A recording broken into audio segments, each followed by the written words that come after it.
I'm Riley Davenport. And tonight my mother called me a freeloader in front of 50 guests at her 20th anniversary party.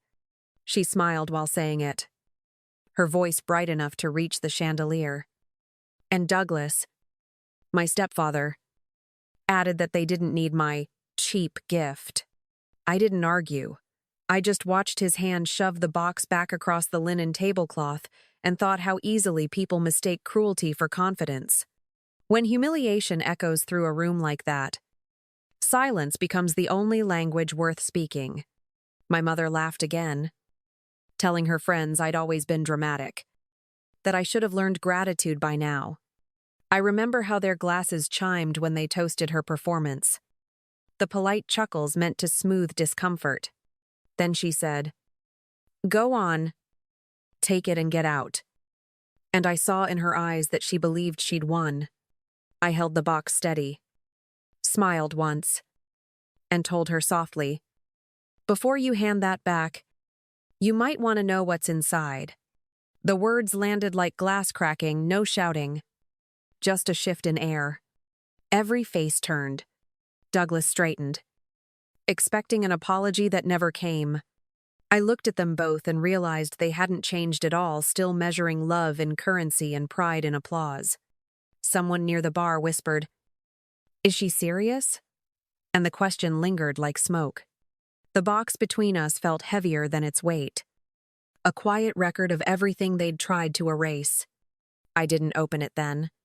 I wanted them to sit with their certainty a little longer. If you've ever been publicly stripped of your dignity by the people meant to protect you, you understand that restraint isn't weakness, it's the proof you've outgrown their noise. That night, my silence said everything their wealth could not. The night after the party, my phone rang with a number I didn't recognize, and Derek's voice came through before I could decide whether to answer. He said, "Mom thinks you owe her an apology for that scene. You should fix it before things get worse." I told him there was nothing to fix, that I hadn't created a scene they had. He laughed and said, "You've always been good at pretending you're the victim," and hung up before I could respond. For a moment, I stared at the screen, the same way I used to stare at the ceiling of the room they called mine, counting the cracks until sunrise. It's strange how old echoes sound sharper after years of silence.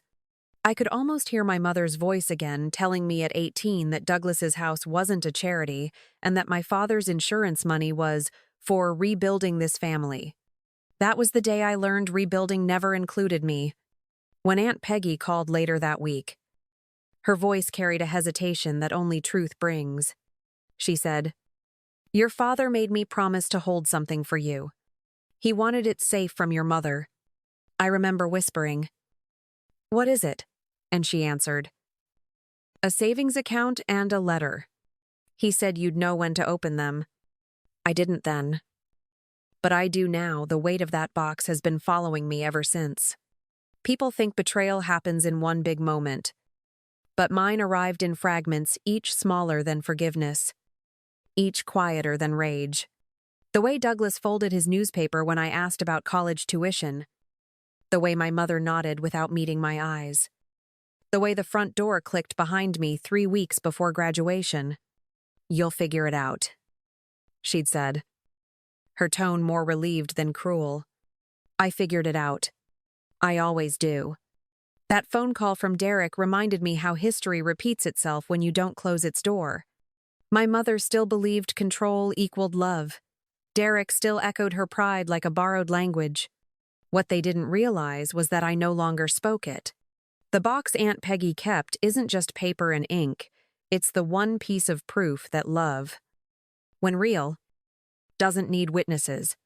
10 years have a way of sanding down the noise, but not the memory. By 28, I'd built my own studio in Chicago, small, quiet, and entirely mine. Clients came because they liked how I saw space, not because of a family name that never opened doors for me. I worked beside Marcus Bell, the architect who'd once been a stranger at a networking event and somehow became the one person who never treated my silence like weakness. He liked to tease that I was married to the job.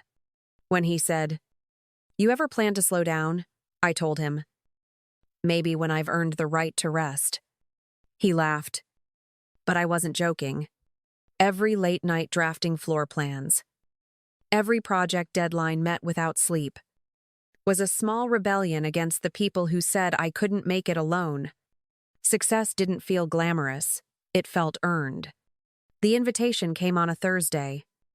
Tucked among invoices and design sketches, the 20th wedding anniversary of Linda and Douglas Thornton. Embossed in silver, Marcus caught me staring at it and asked, "You sure you want to go back?" I said. "Not to them. To myself." His brow tightened. "You think they'll welcome you?" I folded the card in half. "I don't need a welcome. I just need an ending." That night, I opened the drawer where I kept the wooden box. The velvet still carried the faint scent of my father's study. The one place that ever felt like home. Marcus leaned against the doorframe and nodded toward it. "You're taking that?" I said yes. He didn't ask why. He didn't need to. Some truths wait until the stage is crowded again before they speak. I booked my ticket the next morning. The city just waking below my apartment windows. People think closure arrives with apologies. But I've learned it comes when you stop waiting for them. As the train hummed east toward Chicago's suburbs, I traced my reflection in the glass and thought of the box in my bag, the same one my mother once dismissed as worthless. This time, it would speak for itself. When I walked into the country club, Derek was the first to spot me. He grinned the way people do when they've already rehearsed their insults and said, "Did you Uber here? Or did your boyfriend finally buy you a car?" I told him. "I build homes." "Derek, I don't need to borrow rides." He gave a small laugh and said, "Guess Mom was right. You still think independence makes you special." The room smelled like champagne and performance. Linda saw me before I reached her, her smile sharpening as she called out, "Everyone, this is my daughter. Riley, she's been—" "What's the phrase?" "Finding herself." I said. "You make it sound like I got lost." She answered, "You did? Somewhere between jobs. I suppose." The laughter that followed wasn't loud. But it didn't have to be. Approval only needs volume when it's fake. Douglas leaned forward with the easy arrogance of a man who'd never questioned his own authority. "Let's hope she finally found a job," he said, and lifted his glass as if to toast the line. I looked at the gift in my hands and said, "I found something better." He smiled. Not kindly. "Oh, please. You always had an excuse for every failure."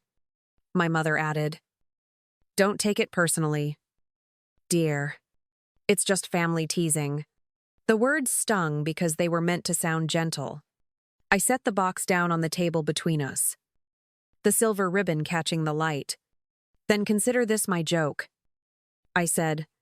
Linda's eyes flicked over the box like it was something contagious, still wrapped in guilt. "I see," I replied. "No." Wrapped in closure. For a second. No one spoke.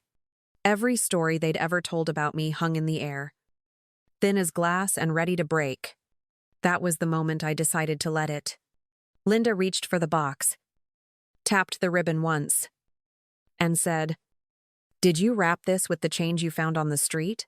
Douglas laughed too loudly and muttered, "At least she finally brought something." I said, "You might want to open it before you laugh." Linda didn't look up. "We don't need your pity." "Riley, take it and get out." Her tone was sweet enough for the guests to hear, sharp enough that no one missed the insult. I could feel 50 sets of eyes settle on me, curious to see whether I'd cry or break. Instead, I smiled and said, "Fine, but you should know, you just turned down a deed to a fully paid apartment in downtown Chicago." The words fell into the room like glass dropped on marble. Someone near the bar gasped. Douglas frowned as if the sentence needed translation. Linda blinked once before whispering, You're lying. I. I opened the lid and lifted the papers just high enough for the nearest table to see. No mortgage, I said. Title under your name. I wanted to give you stability. Apparently, you prefer chaos, Douglas muttered. Don't be ridiculous. But the edge in his voice betrayed the doubt he was trying to swallow. My mother's hand froze halfway to her wine glass. And for the first time that night, she didn't have a line ready. The silence that followed wasn't peace. It was disbelief stretching itself thin. I said quietly, "You wanted to humiliate me. Congratulations. You succeeded, just not in the way you planned." A woman whispered, "Is that real?" And someone else answered, "Looks like it." I met my mother's eyes and added, "You can't embarrass someone who stopped needing your approval a decade ago." Every word carried the weight of years they'd chosen not to see. Linda's mouth twitched like she might speak. But nothing came. Douglas pushed back his chair and said, "That's enough drama for one night." I turned toward him and said, "Drama is pretending cruelty is family tradition." He looked away first. The applause didn't come. The quiet did. Thick and final. In that stillness, I realized the humiliation wasn't mine anymore, it was theirs. Gift-wrapped and returned. Linda's voice trembled just enough to sound believable when she asked, "Where did you get that kind of money?" I said. "From the same place you got Dad's insurance, except I earned mine." Douglas snapped, "Watch your mouth." "Young lady." I met his stare and answered, "I watched you spend every cent meant for my education on a store that's now bankrupt." The shift in the room was immediate. Pity turned into curiosity. And curiosity into judgment. Linda whispered, "You don't know what it was like raising you alone." I said, "You weren't alone. Mom, you had Douglas, Derek, and a convenient memory that erased everything you owed me." She tried to laugh, but the sound broke halfway. I reached into my bag, unfolded the letter I'd carried for years, and said, "Since honesty's finally fashionable tonight, maybe we should let my father speak for himself." Her hand twitched toward me, but she didn't stop me. I read aloud, "If you're reading this, Riley, it means I'm gone. But never doubt your worth. You deserve more than the people who forget to love you." My voice didn't shake. I'd rehearsed that line in silence too many times. Someone near the back whispered, "She has proof." I lowered the page and said, "My father left money in my name so I could build a life. He didn't trust you to protect me." And he was right. A woman from the crowd, one of my mother's friends, spoke up. "Linda, you told us she dropped out, that she was living off strangers." My mother blinked at her, the truth hitting like a cold wind. I said, "You never called." "Mom, so where did you get those stories?" The answer hung in her silence. And silence has always been her tell. When you lie for long enough, the quiet stops being your ally. Douglas muttered something about family matters, but no one listened.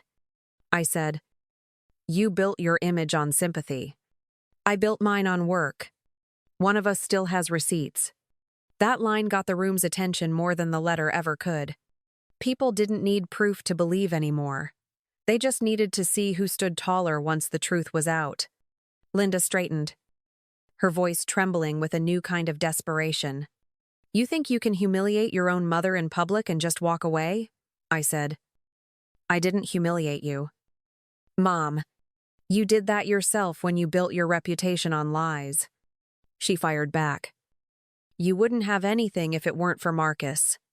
Everyone knows he's the real reason you can afford any of this." The lie moved fast, sharp enough to draw a collective breath from the crowd. Before I could respond, a voice came from behind me. Marcus said, "If she were my mistress, I'd still be lucky. But she's my business partner and the founder of half this city's design projects." He walked forward with the calm of someone who didn't need to prove a thing. "You've mistaken her independence for dependence," he said. And that single line did what no accusation ever could. It dismantled hers. Linda's face drained of color, but pride kept her standing. Douglas muttered, "We've heard enough," I said. "Not yet." He glared. "You think success makes you better than family?" I answered. "No. It reminds me that family is supposed to make you better, not smaller." Derek tried to cut in, stammering something about how we were all overreacting. But his voice carried no conviction. I looked at him and said, "You got everything." I was denied. "Derek, be careful thinking entitlement is inheritance. It expires faster than you think." Linda's hand shook as she reached for the box again. "So that's it? You're done with us?" I said. "I was done the moment you told me your house didn't feed freeloaders. I left and built my own. Why are you surprised I kept my word?" Douglas stepped closer. "You can't just walk out like this." I smiled slightly. "That's the only thing I've ever been allowed to do, walk away." For a long second, the room was silent. The kind that follows an irreversible truth. I placed the box back on the table and said, "Keep it. Sell it. Burn it. It won't change who you are. But it might remind you who I became." Their silence was its own confession. Some endings don't need applause. Only recognition. That night, mine finally arrived. By the following week, word of that night had spread farther than I expected. Linda lost her best clients after one of her friends shared a video of her outburst. And Douglas's dealership faced an audit that left him cornered. Derek called once, muttering that I'd ruined everything. But I reminded him, I didn't ruin it. I just stopped covering for it. The silence on the other end felt heavier than any argument could. Aunt Peggy called that Sunday, her voice bright with satisfaction. "Seems the truth finally paid its own debt," she said. I laughed and told her, "It wasn't about revenge. It was about ending the story they kept rewriting." She answered, "Then you did what your father hoped you would, stand tall without apology." For the first time, that sentence didn't feel like a compliment. It felt like closure. Marcus found me sitting by the window that evening. "The city quiet beneath us," he asked. "Was it worth it?" And I said, "It wasn't victory." "Marcus, it was freedom." He nodded like someone who'd known the answer all along. Some wounds don't need fixing, they just need space to heal where they once hurt. The next day, I mailed the apartment deed to Aunt Peggy with a short note that read, "You kept your promise. Now let this place keep you."